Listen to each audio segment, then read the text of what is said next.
Capítulo 42. A alvorada. Grant foi despertado por um som alto, de engrenagens. Abriu os olhos e viu um fardo de feno passando acima de sua cabeça, transportado por uma esteira rolante no alto. 2 outros fardos o seguiram. Depois o ruído mecânico cessou tão abruptamente quanto começara, e o edifício de concreto retornou ao silêncio inicial. Grant bocejou. Espreguiçando-se, gemeu de dor e sentou-se. A luz suave da manhã entrava pelas janelas laterais. Dormira a noite inteira. Consultou o relógio, 5 horas. Ainda tinha quase 6 horas para chamar o barco de volta. Rolou pelo chão, gemendo.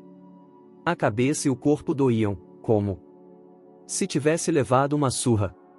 Ouviu um som no canto, um guincho similar ao de uma roda enferrujada. E depois o riso de Alexis. Grant levantou-se devagar e examinou o prédio. Graças à claridade, percebeu que se tratava de um galpão de manutenção, com pilhas de feno e suprimentos. Na parede havia uma caixa de metal e uma indicação: prédio de manutenção dos saurópodes 104. Estavam na área de confinamento dos saurópodes, como imaginara. Ele abriu uma caixa e encontrou um telefone, mas quando tentou ligar só ouviu o chiado da estática. Obviamente os telefones ainda não tinham voltado a funcionar. Como a tudo, Alexis dizia: "Não seja malcriado, Ralph." Grant deu a volta e encontrou a menina perto das barras do portão, dando um punhado de feno para um animal do lado de fora, parecido com um porco grande, rosado, que guinchava. Era um filhote de Triceratops, mais ou menos do tamanho de um pônei. O filhote ainda não tinha chifres na cabeça, apenas uma espécie de crista ossuda atrás dos olhos mansos. Ele enfiava a boca pelo vão do portão, tentando alcançar a mão de Lex, observando-a enquanto era alimentado. "Isso, assim," Alexis disse. "Temos muito feno. Não se preocupe." Ela afagou a cabeça do filhote. "Gostou, não é, Ralph?" Virou-se e viu Grant. "Ele é meu amigo. Adora feno." Grant deu um passo à frente e parou. "Você parece péssimo," Alexis comentou. "Eu me sinto péssimo." Tim também. O nariz inchou muito. "Onde está Tim?" "Fazendo xixi." "Quer me ajudar a dar comida para o Ralph?" O filhote de Triceratops olhou para Grant. O feno caía de sua boca enquanto mastigava. "Ele come feito um porco," Alexis falou. "E está morrendo de fome." O filhote terminou de mastigar e lambeu o beiço. Depois abriu a boca, pedindo mais. Grant notou os pequenos dentes afiados e o maxilar superior parecido com um bico, como o de um papagaio. "Tudo bem, espere um minuto." Alexis pegou mais um pouco de feno do chão de cimento. "Sinceramente, Ralph, acho que sua mãe não lhe dá comida." Por que o chamou de Ralph? Ele se parece com o Ralph da escola. Grant aproximou-se e tocou a pele do pescoço, com cuidado. "Tudo bem, pode passar a mão," Alexis disse. "Ele gosta." "Não é mesmo, Ralph?" A pele era seca e morna, com a textura áspera de uma bola de futebol. Ralph deu um pequeno guincho quando Grant o tocou. Do lado externo do portão, a cauda grossa mexia de um lado para outro, indicando seu contentamento. "Ele é manso." Ralph olhou de Alexis para Grant enquanto comia, e não mostrou nenhum receio. Isso lembrou Grant que os dinossauros não reagiam de modo sistemático à presença das pessoas. "Posso montar nele?" Alexis perguntou. "Melhor não. Aposto que ele deixa," a menina insistiu. "Seria divertido montar num dinossauro." Grant olhou para além das barras, examinando-o. descampado do conjunto destinado aos saurópodes. Clareava cada vez mais. Precisava ir lá fora, pensou, e ficar na frente de um dos sensores de movimento. Afinal de contas, o pessoal da sala de controle levaria cerca de 1 hora para chegar até ali. E Grant não gostara de saber que os telefones continuavam mudos. Ele ouviu um resfolegar, como o som de um cavalo grande, e repentinamente o filhote mostrou-se inquieto. Tentou retirar a cabeça no vão do portão, mas ficou preso e guinchou de medo. O ruído se repetiu, desta vez mais próximo. Ralph ergueu-se nas patas traseiras, tentando se libertar das barras que o prendiam. Movia a cabeça de um lado para outro. Ralph, vá com calma, Alexis disse. Empurre-o, Grant mandou, ele mesmo. Segurando a cabeça de Ralph e jogando seu peso contra ele, empurrando o animal para trás. O pescoço se soltou, e o animal caiu do lado oposto do portão, perdendo o equilíbrio. Em seguida foi coberto por uma sombra imensa. E uma perna monstruosa surgiu, mais grossa do que um tronco de árvore. O pé tinha 5 unhas curvas, como as de um elefante. Ralph olhou para cima e guinchou. Uma cabeça apareceu, com 3 chifres compridos, um acima de cada olho marrom e um menor, na ponta do focinho. Era um Triceratops adulto. O animal analisou Alexis e Grant, piscando lentamente, e depois concentrou sua atenção em Ralph. Estendeu a língua para fora e lambeu o filhote, que guinchou de prazer e esfregou-se alegre na perna. É a mãe dele? Alexis perguntou. Parece que sim, Grant respondeu. Vamos dar comida para a mãe também? A menina pediu. Mas o Triceratops já empurrava Ralph com a cabeça, afastando o filhote das barras. Acho que ela não quer. O filhote afastou-se das barras e foi embora. De vez enquanto a mãe empurrava o bebê, orientando sua caminhada para os campos. Tchau, Ralph, Alexis gritou, acenando. Tim apareceu, saindo das sombras do prédio. Sabe de uma coisa, Grant disse, vou até o alto do morro para acionar os sensores de movimento. Assim poderão nos localizar. Fiquem aqui e me esperem. Não, Alexis disse. Por que não? Fique aqui, é mais seguro. Não vai nos deixar para trás. Não é, Tim? Isso mesmo, Tim concordou. Está bem, vamos, Grant suspirou. Eles passaram pelas barras e caminharam para o morro.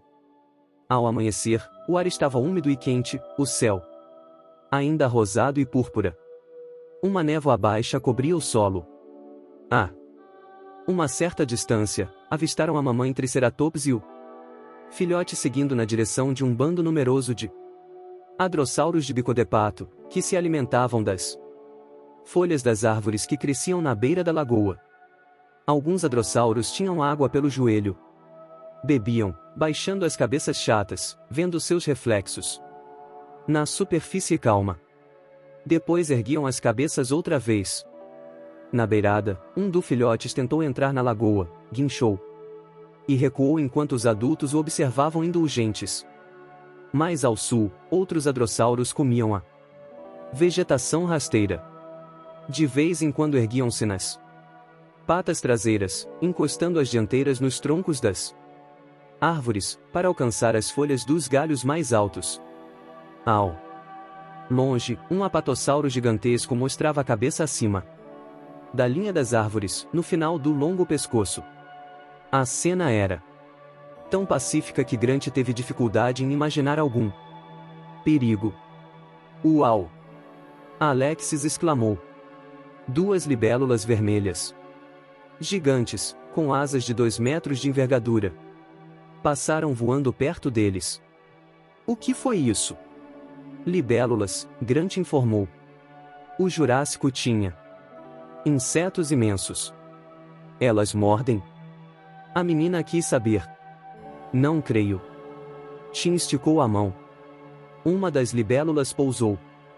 Ele sentia o peso do inseto enorme.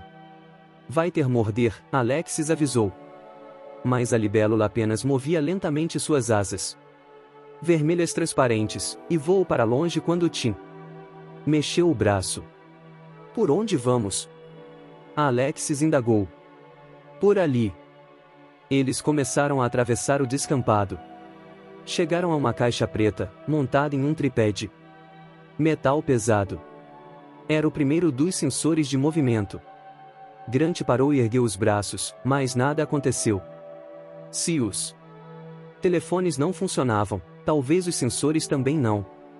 Vamos tentar o outro, sugeriu, apontando para o outro lado do campo. Em algum lugar, ao longe, um animal rugiu. Droga, Arnold disse. Não consigo encontrar. Ele tomou um gole de café e olhou fixo para a tela. Havia tirado todos os monitores de vídeo de linha. Na sala de controle, estudava o código do computador. Estava exausto. Trabalhará 12 horas seguidas. Virou-se para o que chegará do laboratório. Encontrar o quê? Os telefones não funcionam ainda. Preciso ligá-los. Novamente. Acho que Nedry aprontou alguma com os telefones. Ergueu o fone, ouvindo apenas um chiado. Parece um modem. Mas não é, Arnold respondeu. Por que eu? Desci até o porão e desliguei todos os modems. Estamos ouvindo apenas estática, e parece o som de um modem. Então as linhas telefônicas continuam mudas? Basicamente, sim. Nedry agiu com esperteza. Incluiu uma espécie de trava no código do programa, e não consigo encontrá-la, porque dei o comando de restauração, que apagou parte das listagens. Mas aparentemente o programa que desligou os telefones ainda está residente na memória do computador. Deu de ombros. E daí? Dê um reset. Desligue e ligue o sistema. Assim limpará a memória. Nunca fizemos isso antes, Arnold comentou. Receio tentar. Talvez todos os sistemas voltem a operar do início, talvez não. Não sou especialista em computadores. Nem você. E, sem uma linha telefônica, não podemos contatar alguém que seja. Se o comando está residente na memória RAM, não vai aparecer no código. Poderia fazer uma busca na RAM, mas como não sabe o que procura, pouco adiantaria. Acho que é melhor dar o reset. Gennaro entrou apressado. O telefone continua mudo. Estamos tentando consertar. Trabalham nisso desde a meia-noite. E Malcolm piorou. Precisa de cuidados médicos. Quer dizer que precisamos desligar o sistema. Arnold disse.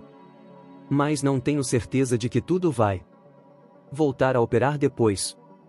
Olhe, temos um sujeito em estado grave no alojamento, Gennaro insistiu. Ele precisa de um médico, ou morrerá. E não podemos chamar o médico sem telefone. 4 pessoas já morreram. Agora, desligue isso. E faça com que o telefone volte a funcionar. Arnold hesitou. E então? Gennaro perguntou. Bem, e os sistemas de segurança não permitem que se desligue o computador, e então desligue os malditos sistemas de segurança. Não consegue enfiar na cabeça que ele vai morrer se não receber ajuda? Está bem, Arnold cedeu. Ele se levantou e foi até o painel principal. Abriu as portas e tirou os pinos de segurança dos interruptores. Desligou um por um. Vocês pediram, Arnold falou. Lá vai. Desligou o interruptor geral. A sala de controle ficou escura. Todos os monitores se apagaram. Os 3 homens ficaram parados no escuro. Quanto tempo precisamos esperar? Gennaro Perguntou. 30 segundos. Alexis exclamou, enquanto atravessavam o campo. O que foi? Grant indagou. Esse cheiro horrível. Fede como lixo podre. Grant hesitou. Observou o descampado e as árvores. Ao longe, procurando algum movimento. Não viu nada. Brisa mal agitava os galhos. Tudo era calma e silêncio no início da manhã. E só a sua imaginação, Lex. Não é? Então ele ouviu o rugido. Vinha da manada de hadrossauros de bico de pato atrás deles. Primeiro um animal, depois outro, até que todo o grupo soltava urros furiosos. Os dinossauros estavam agitados, virando, correndo para fora da água, fazendo um círculo em torno dos filhotes para protegê-los. Também tinham sentido o cheiro, Grant pensou. Com um urro, o tiranossauro surgiu entre as árvores. A 50 metros de distância, perto da lagoa. Correu pelo campo aberto com passadas largas. Ignorou-os e seguiu na direção dos hadrossauros. Eu avisei. Alexis gritou. Ninguém liga para mim. Ao longe, os hadrossauros rugiam e corriam. Desesperados. Grant sentiu a terra tremer debaixo dos pés. Vamos logo, crianças! Gritou, agarrando Alexis. E erguendo-a no colo. Correu junto com Tim pela grama. Viu de relance o tiranossauro próximo à lagoa, atacando os hadrossauros, que agitavam as caudas enormes para se defenderem, urrando sem parar. Então ouviu o ruído das árvores e folhagens sendo esmagadas, e quando olhou de novo, viu que os dinossauros corriam em disparada. Na sala de controle escura, Arnold olhou a hora em seu relógio de pulso. 30 segundos. A memória estava limpa agora. Ele acionou a chave geral e ligou tudo de novo. Nada aconteceu. O estômago de Arnold se contraiu. Ele desligou-a chave e tentou de novo. Nada. Ele sentiu o suor escorrer por sua testa. O que deu errado? Gennaro perguntou. Droga. Arnold acabará de se lembrar de que precisava acionar os interruptores de segurança antes de religar a chave geral. Ligou os 3 sistemas de segurança e inseriu os pinos. Depois prendeu o fôlego e acionou a chave geral.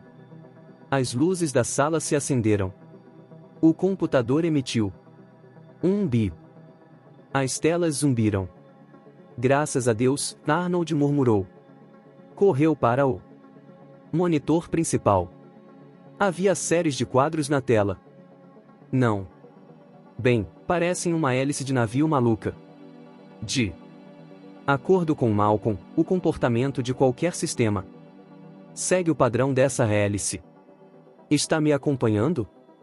Não exatamente, Gennaro confessou. Arnold ergueu a mão no ar.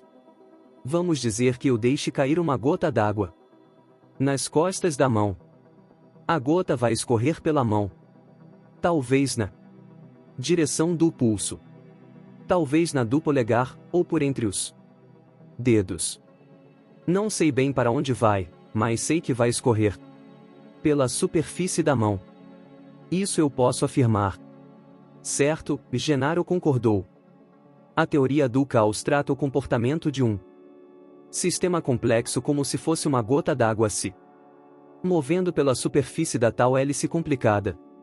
A gota, por espiralar para baixo, ou escorregar para a beira, pode fazer várias coisas, depende. Mas sempre se moverá pela superfície da hélice. Certo.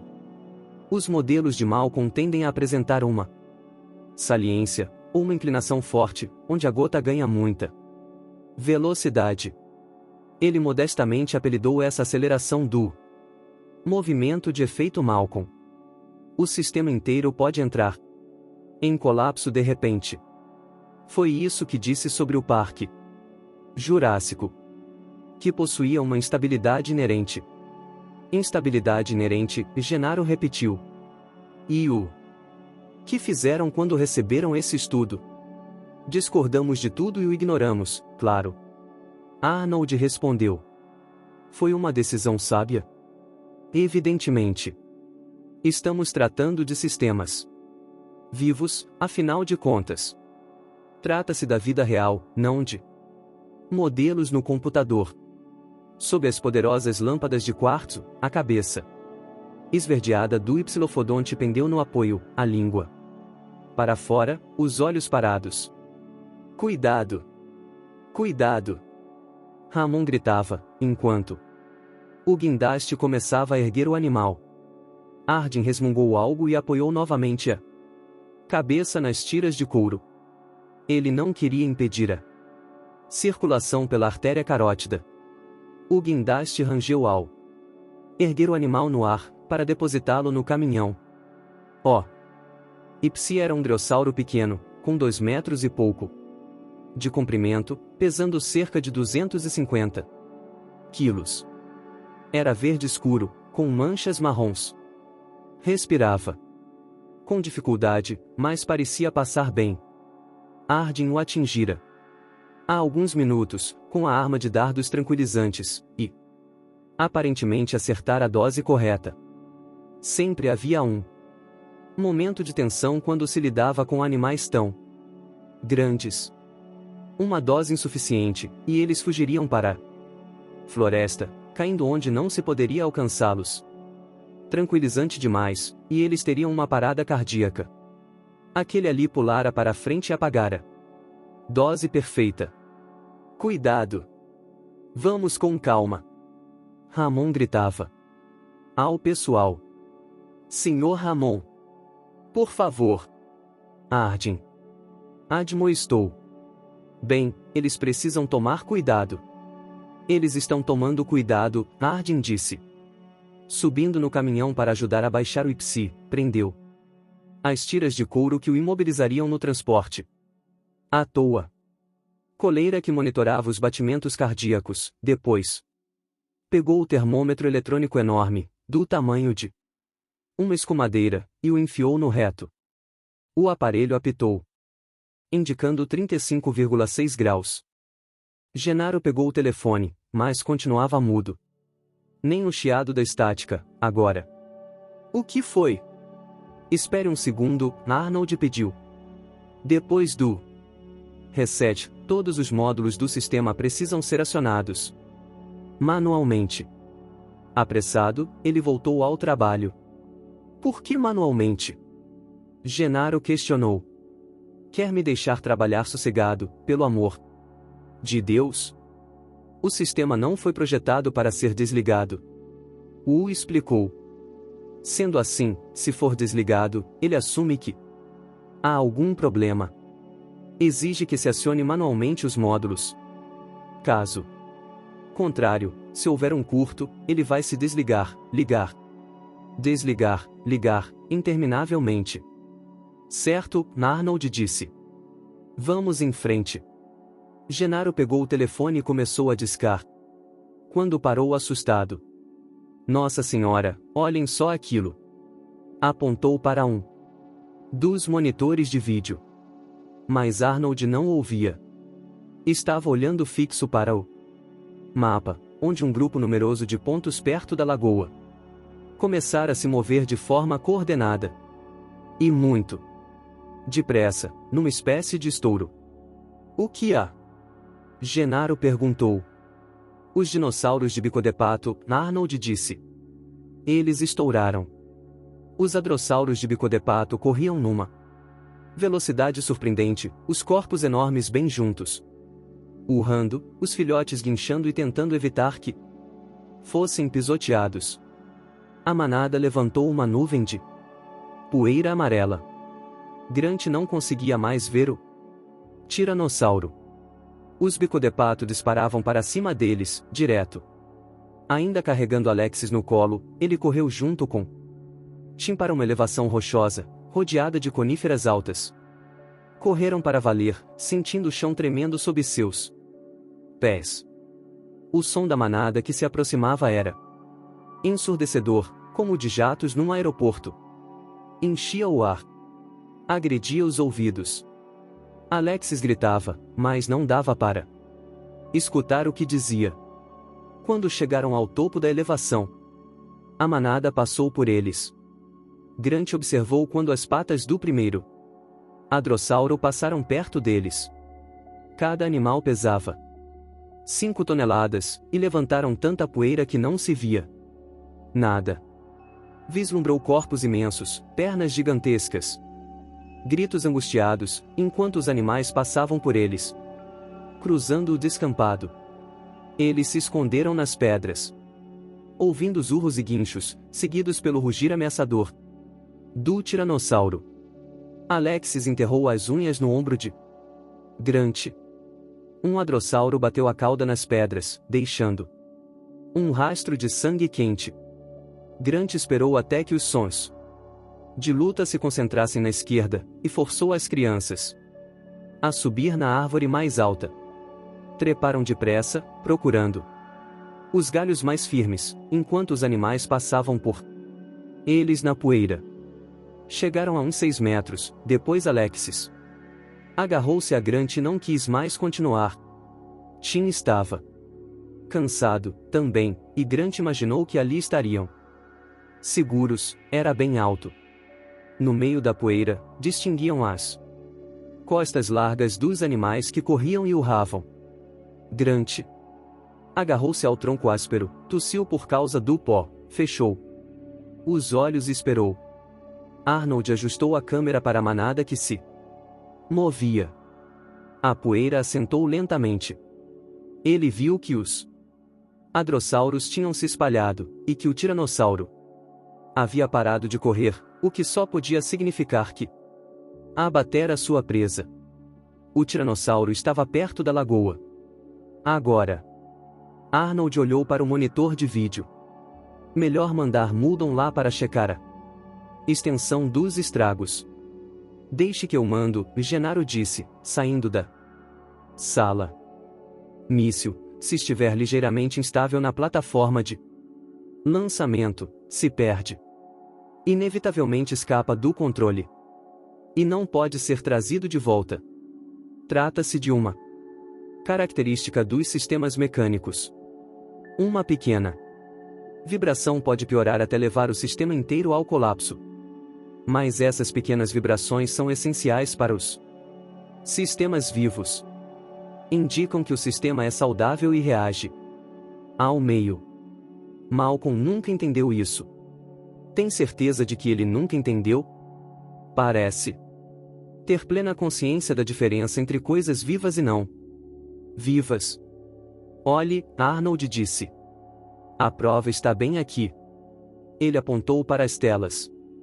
Em menos de 1 hora o parque voltará ao normal. A única falha ainda por sanar é o telefone. Por alguma razão, ainda não dá linha. Mas o resto estará operando como sempre. Isso não é teoria e sim um fato. A agulha entrou fundo no pescoço e Arden injetou-a. Medrina na fêmea de drossauro anestesiada, caída no chão. Imediatamente o animal começou a acordar, fungando e mexendo as poderosas patas traseiras. Para trás, todos, Nardin avisou, correndo para longe. Afastem-se.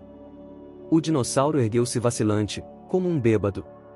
Balançou a cabeça de lagarto, olhou para as pessoas paradas sob a luz de quartzo e piscou.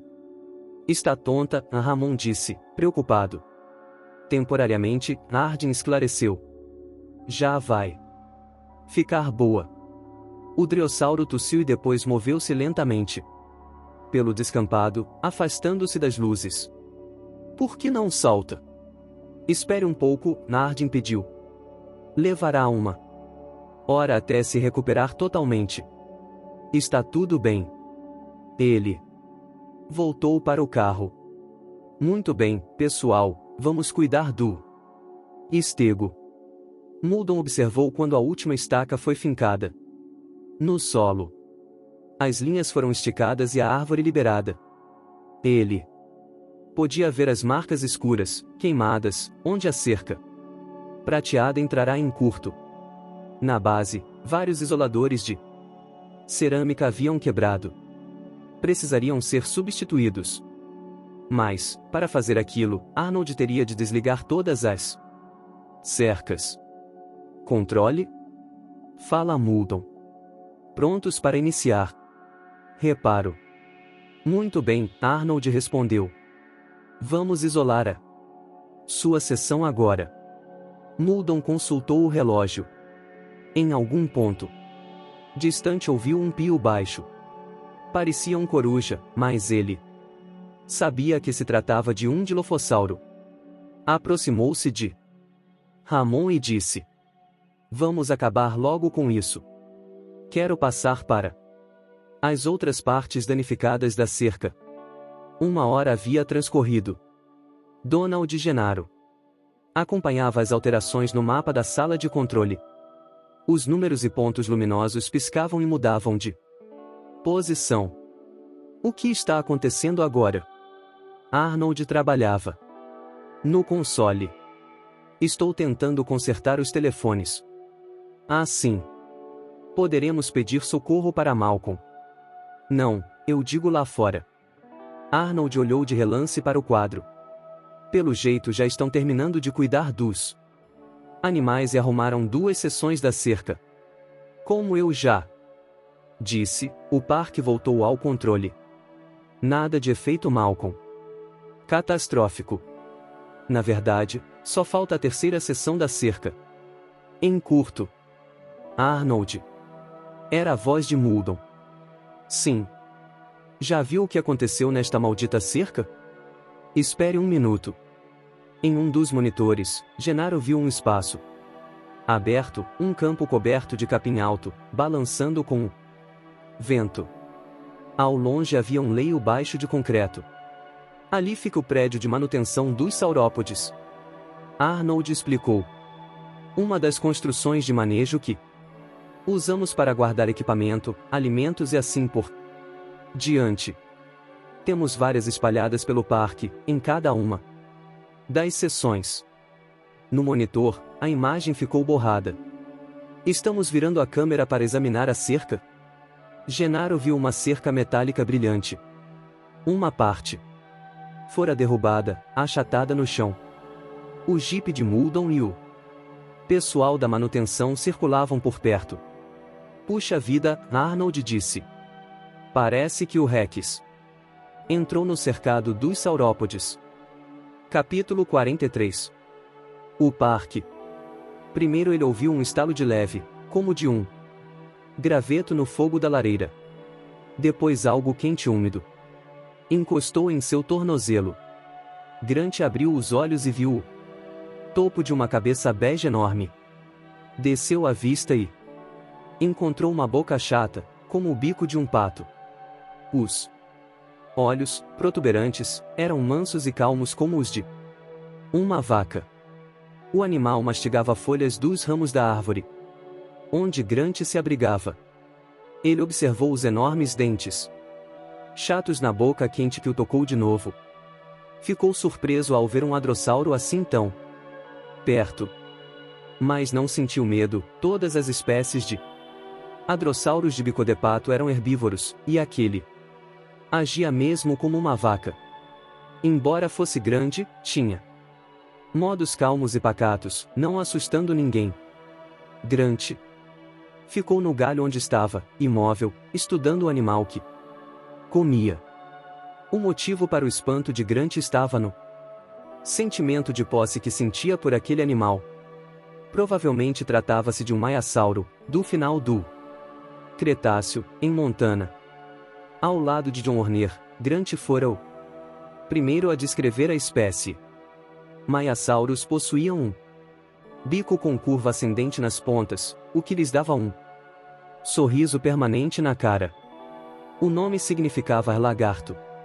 Boa mãe, acreditava-se que os maiasauros protegiam seus ovos até que os filhotes nascessem e pudessem sobreviver sozinhos. Grant ouviu um som insistente e a imensa cabeça baixou um pouco. Ele se moveu apenas o suficiente para ver o filhote de hadrossauro rodeando o adulto. O filhote era bege escuro, com pintas pretas. O adulto baixou a cabeça até o chão e esperou, imóvel, enquanto o filhote se erguia sobre as patas traseiras, apoiando as dianteiras na mandíbula da mãe, e comia os ramos que saíam do canto da boca. A mãe aguardou pacientemente até que o filho terminasse de se alimentar e ficasse nas quatro patas de novo. Aí a imensa cabeça aproximou-se de Grant. O animal continuou a comer, a poucos metros dele. Grant olhou para os dois orifícios alongados que serviam para respirar, no topo do bico chato. Aparentemente o dinossauro não sentia seu cheiro. E, apesar do olho esquerdo estar bem na sua frente, por algum motivo, o hadrossauro não reagia. Grant se lembrou da dificuldade que o tiranossauro tivera para vê-lo, na noite anterior, e decidiu fazer uma experiência. Tossiu. Instantaneamente o hadrossauro parou, imobilizando a cabeça, parando de mastigar. Só o olho se movia, em busca da origem do som. Depois de algum tempo, como parecia não correr perigo, o animal voltou a se alimentar. Interessante, Grant pensou. Sentada no seu colo, Alexis abriu os olhos e gritou: "Ei, o que é isso?" O hadrossauro urrou alarmado e a menina quase caiu da árvore com um susto. O animal tirou a cabeça do meio dos ramos e urrou de novo. "Não a provoque", Tim disse no galho de cima. O filhote se escondeu entre as patas da mãe, que torceu a cabeça e olhou inquisitiva para o galho onde Grant e Alexis se encontravam. O bico virado para cima dava um ar cômico ao dinossauro. "Ela é meio tonta, né?" A Alexis disse. "Não", Grant falou. "Você a assustou." E agora, a menina se preocupou, "ela vai nos deixar descer?" O hadrossauro afastou-se uns 3 metros da árvore e urrou de novo. Grant teve a impressão de que pretendia amedrontá-los. Mas o dinossauro no fundo parecia não saber o que fazer. Mostrava-se confuso e agitado. Eles esperaram em silêncio, e depois de alguns instantes o hadrossauro aproximou-se do galho novamente, movendo o bico. Decidirá-se por voltar a comer. "Essa não", Alexis protestou. "Não vou ficar aqui." Ela começou a descer pelos galhos. Com um movimento, hadrossauro trombeteou alarmado. Grant ficou deslumbrado. O dinossauro não podia mesmo vê-los quando estavam imóveis. Depois de um minuto, literalmente se esquecia da presença deles. Exatamente como o tiranossauro, outro exemplo clássico de um córtex visual de anfíbio. Estudos feitos em rãs mostravam que os anfíbios somente viam aquilo que se mexia, como insetos. Se algo não se movimentava, não o enxergavam. A mesma coisa devia valer para os dinossauros. De qualquer maneira, o maiasauro parecia ter concluído que as estranhas criaturas descendo da árvore eram muito incomodas. Com um urro final, empurrou o filhote e foi embora lentamente. Parou a certa altura. Olhando para trás, depois retomou sua marcha cambaleante. Grant e as crianças chegaram ao chão. Alexis limpou a roupa. Os dois garotos estavam cobertos por uma camada fina de poeira. Em torno deles, o mato fora esmagado. Havia marcas de sangue e um cheiro acre no ar. Grant consultou o relógio. "Acho melhor seguirmos em frente, garotada." "Eu não vou", Alexis avisou. "Não quero mais andar por aí." "Será preciso." "Por quê?" "Precisamos avisá-los sobre o barco."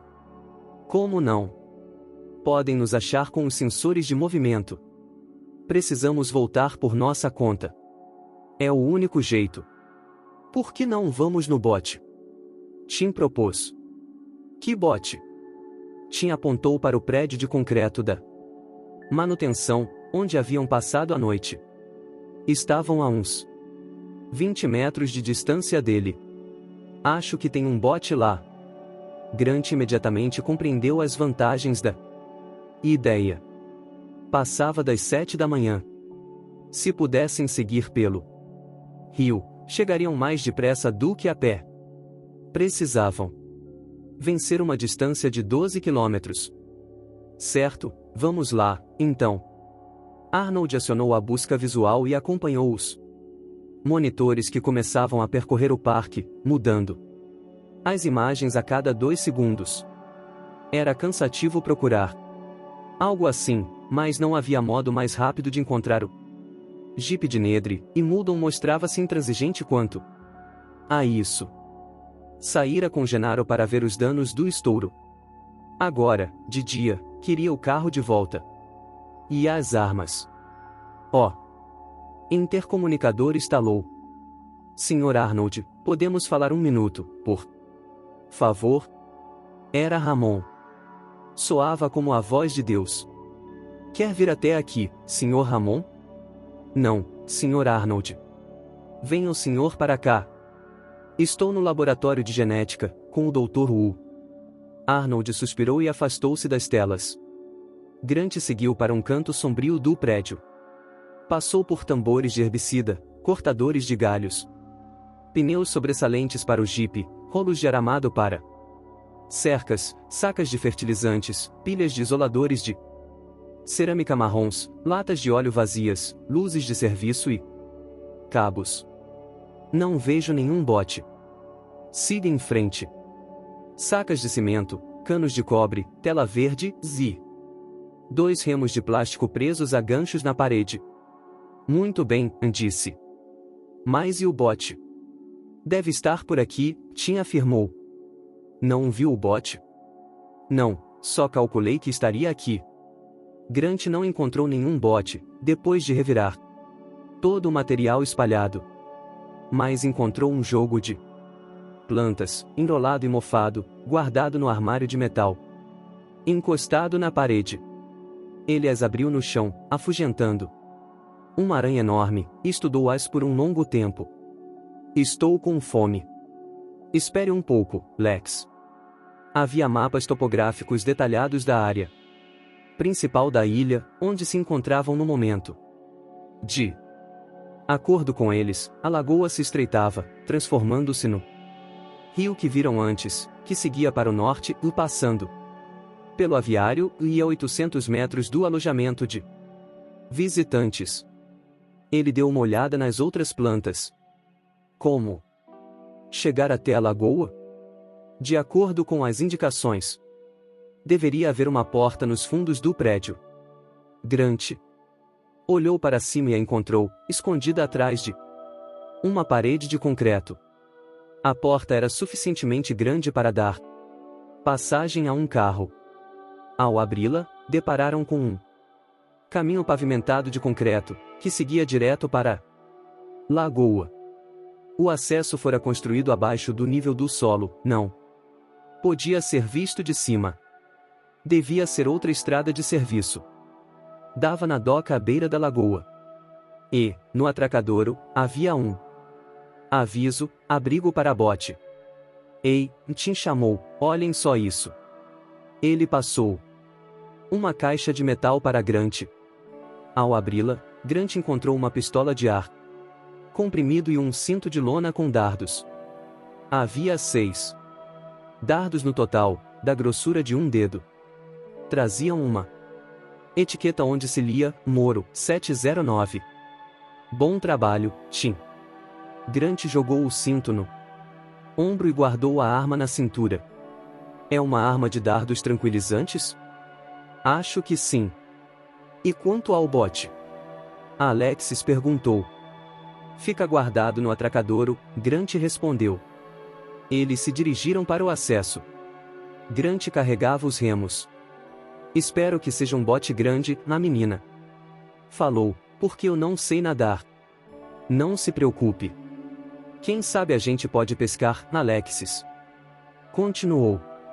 Eles desceram a estradinha e ouviram um som ritmado, de respiração, mas Grant não viu nenhum animal. Tem certeza de que lá embaixo tem um bote? Alexis perguntou, franzindo o nariz. Provavelmente. O som ritmado aumentou conforme andavam, e ouviram também um outro, constante, como um zumbido forte. Quando chegaram ao final do caminho, que dava num pier de concreto, Grant ficou imóvel com o choque. O tiranossauro estava bem ali na frente. Recostado em uma árvore, esticara as patas para frente. Os olhos, embora abertos, não se moviam. Apenas a cabeça se erguia e pendia vagarosamente conforme respirava.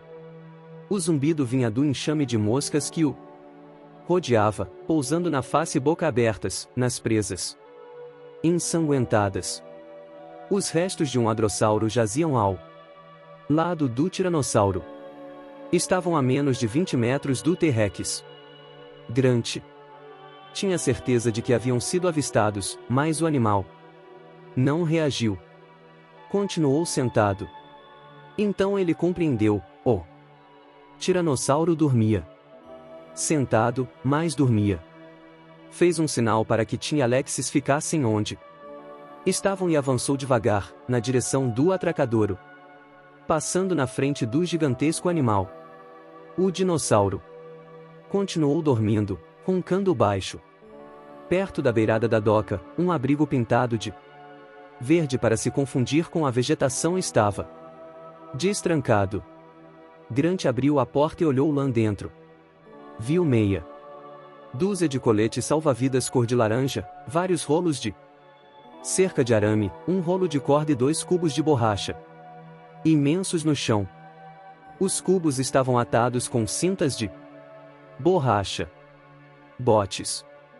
Ele olhou para Alexis. Ela perguntou, apenas movendo os lábios. É o bote? Ele fez que sim com a cabeça. O tiranossauro mexeu a pata dianteira para afugentar as moscas que o atormentavam.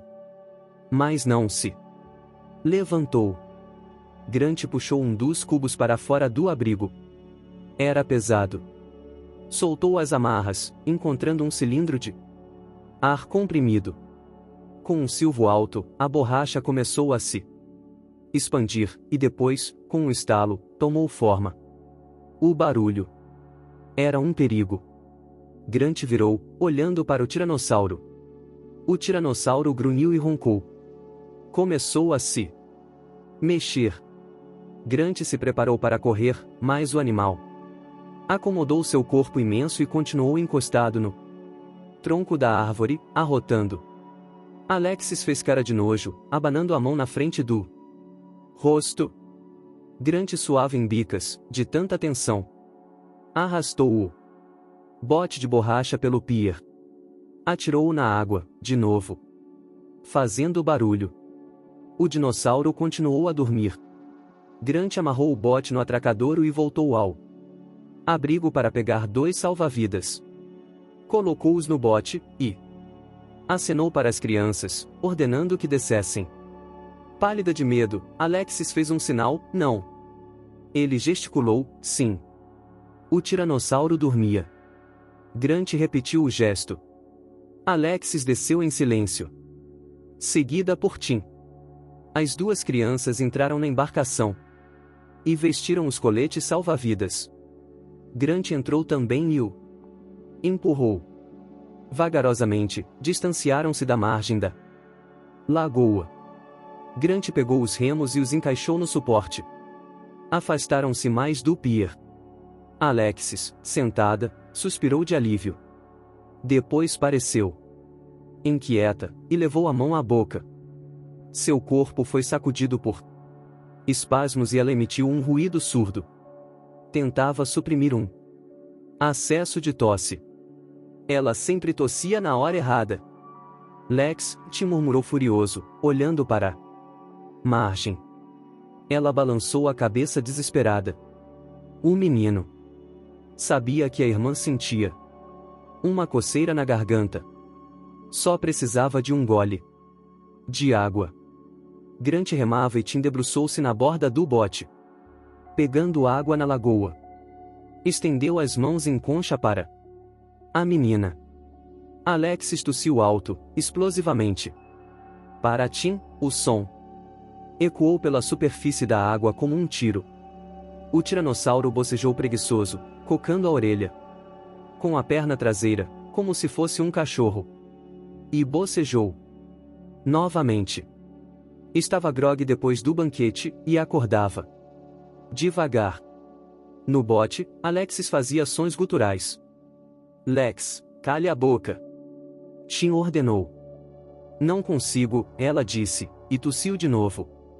Grant remou com força, levando o bote para o meio da lagoa.